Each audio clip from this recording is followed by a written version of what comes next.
ఈరోజు మేము ఒకటి సాంగ్ తోనే ఒక పాట చేస్తాను, అది మీకు చూపెడతాం. అది కూడా భరతనాట్యంగా నేర్చుకున్నాం.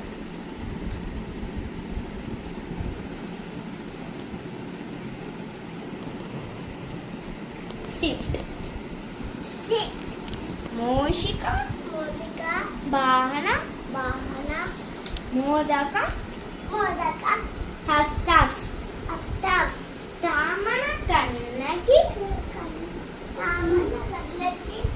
లంబిత సూత్ర పావన